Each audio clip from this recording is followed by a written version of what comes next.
So the EOS R5 is an incredible camera. The specs are out of this world. A lot of people are excited about it, but there's something really important that this camera can't do that I think you need to know about. What's going on, everyone? My name is Jordan Palmano. Welcome back to the channel. If this is your first time, thanks for checking out the video. I hope you find it helpful.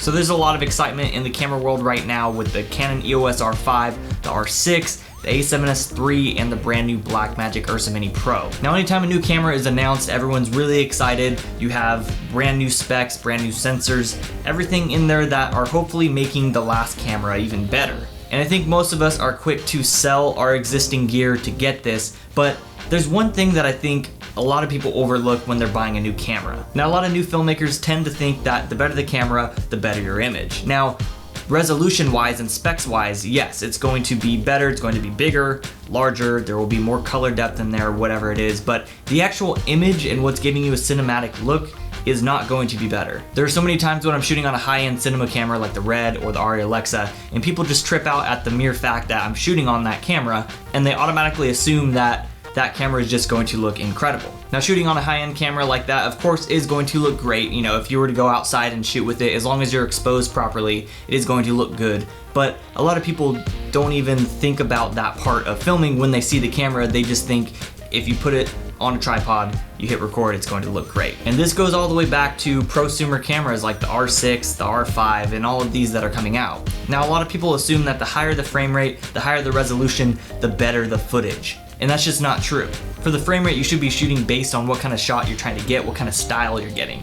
It's gonna be more of a stylistic change than an actual cinematic change. And as far as resolution goes, shooting 4K versus 1080 or shooting 8K versus 4K does not change the cinematic look of your image. Let me show you an example with the Blackmagic Pocket Cinema camera. So here's a simple dramatic lighting setup with the Blackmagic Pocket Cinema Camera 4K, shooting 35mm at 2.8. What makes this look so cinematic is the lighting, obviously, with the negative fill on my face, and the focal length of the lens also kind of compresses everything together. Now, to show you that it's not just the camera doing all of the work, here's the same shot at 16mm and no lighting, and obviously it just looks bad. Now let's go back to that first shot, but now we're on the EOS R, and obviously there are some differences, like skin tones are gonna look a little different because it is a different sensor, different camera, but it looks equally as cinematic.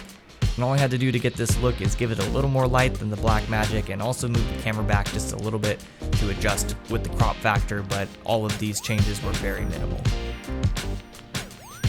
Now let's look at those two shots back to back, and they look pretty similar. Now obviously there are some differences in the skin tones, they are different sensors, but overall there isn't a huge difference, and if you were to put an R5 next to that, they would be even more similar because you're using the same color science. Keep in mind that I wasn't trying to match these shots, you know, to where I can cut them together. I just wanted them to both look cinematic and show that it wasn't the camera alone that was making it look like that, it was the lighting and the composition, and I wanted to show how much of that really affects how the actual footage looks. So as you can see, between these two cameras, I'm able to get a really terrible looking shot and a really cinematic shot. It all comes down to the framing, the focal length, the lighting, everything coming together. And that just goes to show that the camera that you have has the potential to look as cinematic as you want it to. You just need to put in the practice and get those shots dialed in to give it that look. Now, I don't want this video to discourage you from buying the new cameras. If you're already looking into buying it and you have the financial means to, and it makes sense for your work, then definitely go ahead and buy it. I definitely plan on buying them in the future. I think they're incredible cameras, but I'm also still happy with my EOS R that I bought last fall. Just because the new version of this camera is coming out doesn't mean that this camera is now a terrible camera. It's still an awesome camera. It's the same camera that I bought in the fall, and it's still going to produce the images that I want.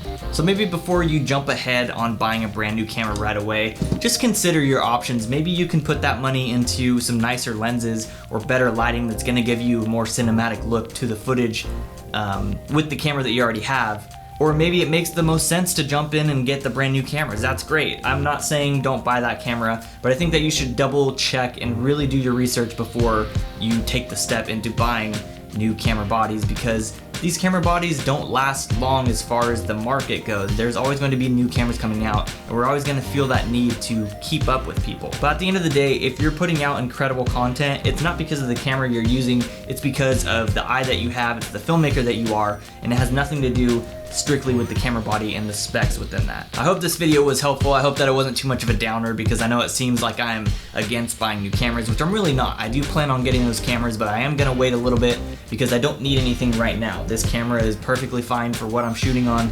My Blackmagic is perfectly fine right now, but I do plan on getting it in the future because they are incredible cameras. That's gonna be it. I hope that you found this video somewhat helpful. If you did, be sure to give it a big thumbs up. Hit me up in the comments, and if you're not already, subscribe to the channel. I'm planning on shooting a couple more videos this week, so hopefully they will be put out a little more consistently than this channel has been uploading. But until then, I will see you all in the next video.